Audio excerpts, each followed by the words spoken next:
बूढ़ा बंदर बच्चों को नारियल तोड़ने का तरीका बताता है बिना सूरज की रोशनी में गए, लेकिन वो खुद एक भी नारियल को पकड़ नहीं पाता और लाल बंदर रोशनी में जाता है और एक ही बार में सारे नारियल तोड़ देता है और वो सारा नारियल इस बूढ़ा बंदर के ऊपर गिरता है। लेकिन उस लाल बंदर को बहुत डांट पड़ती है और तभी एक राक्षस झरने के पीछे वाली गुफा से उनके इलाके में आता है और एक बच्चे को ले जाता है खाने के लिए। लाल बंदर की वजह से एक माँ के लाल को एक राक्षस उठा ले जाता है, जिससे सभी उसे नारियल से मारने लगते हैं। लेकिन उसकी क्रोध से भरी लाल आंखों को देखकर वो सभी डर जाते हैं। अब छोटा बंदर उस राक्षस से लड़ने की तैयारी करता है। छोटा बंदर एक पत्थर को जोड़कर उसी के जैसे एक राक्षस बनाता है जो बंदर के बच्चे को ले गया था। फिर उससे लड़ने की तैयारी करता है, वो भी ऐसे।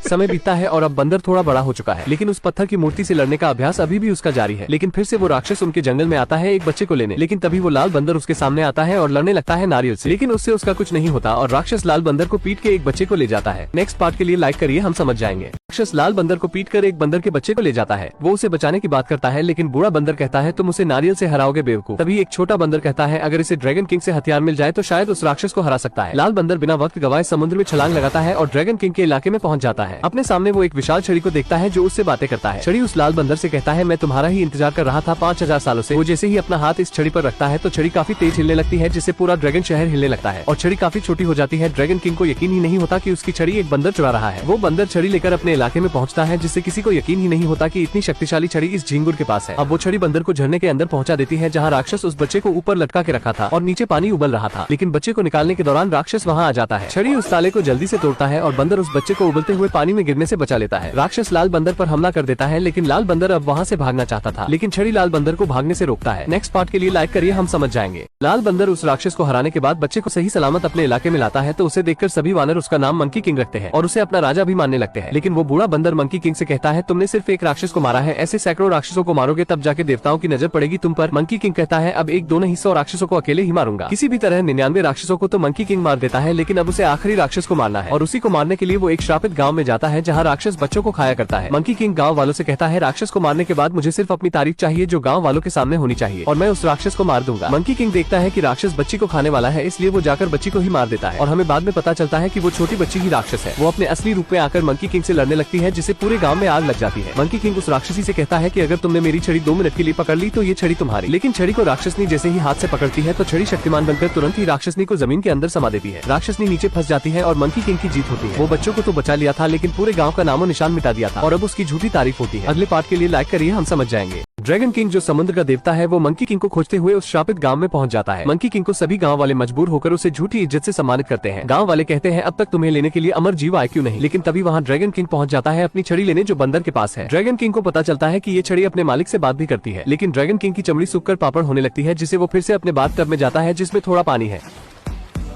ड्रैगन किंग वापस आकर उसे बताता है कि तुम कभी अमर नहीं हो सकते क्योंकि अमर जीवों का नरक के लिस्ट में नाम नहीं होता। लेकिन ड्रैगन किंग की लप्पू झप्पू मंकी किंग की छड़ी को चुरा लेते हैं। किसी भी तरह मंकी किंग उन समुद्री कीड़ों से अपनी छड़ी को बचा लेता है और नरक लोक जाने की बात करता है ताकि मृत्यु की लिस्ट से अपना नाम मिटा सके। लेकिन श्रापित गाँव की एक लड़की उसके साथ मृत्यु लोक जाने की बात करती है, पर मंकी किंग उसे मना कर देता है। लेकिन छड़ी मंकी किंग से कहता है हमें वहाँ एक पढ़े लिखे आदमी की जरूरत पड़ सकती है, जिससे मंकी किंग उसे अपने साथ ले जाने के लिए मान जाता है। नेक्स्ट पार्ट के लिए लाइक करिए, हम समझ जाएंगे। आपके होने वाले बच्चों की अम्मा की कसम, जाते जाते आपके फोन की बैटरी कितना % चार्ज है कमेंट बॉक्स में बता के जाना। वो दोनों नकल लोग जाने के लिए कब्रिस्तान तक पहुंच जाते हैं और देखते हैं कि किसी की आत्मा एक पानी के भरे कुआं में जाती है। लड़की कहती है हम नीचे कैसे जाएंगे। मंकी किंग कहता है ये छड़ी एक VIP पास की तरह है जो हमें किसी भी दुनिया के कोने तक पहुंचा सकती है और मुर्दों के दुनिया में भी। अब वो दोनों अपने चेहरे पे राख लगाकर नीचे पहुंच जाते हैं जहाँ अनगिनत आत्माएं लाइन लगाकर खड़ी थी, जिनका फैसला वहाँ का फरिश्ता करता है जिसका नाम यामा है। मंकी किंग बिना लाइन में लगे आगे बढ़ता है, वो भी ऐसे।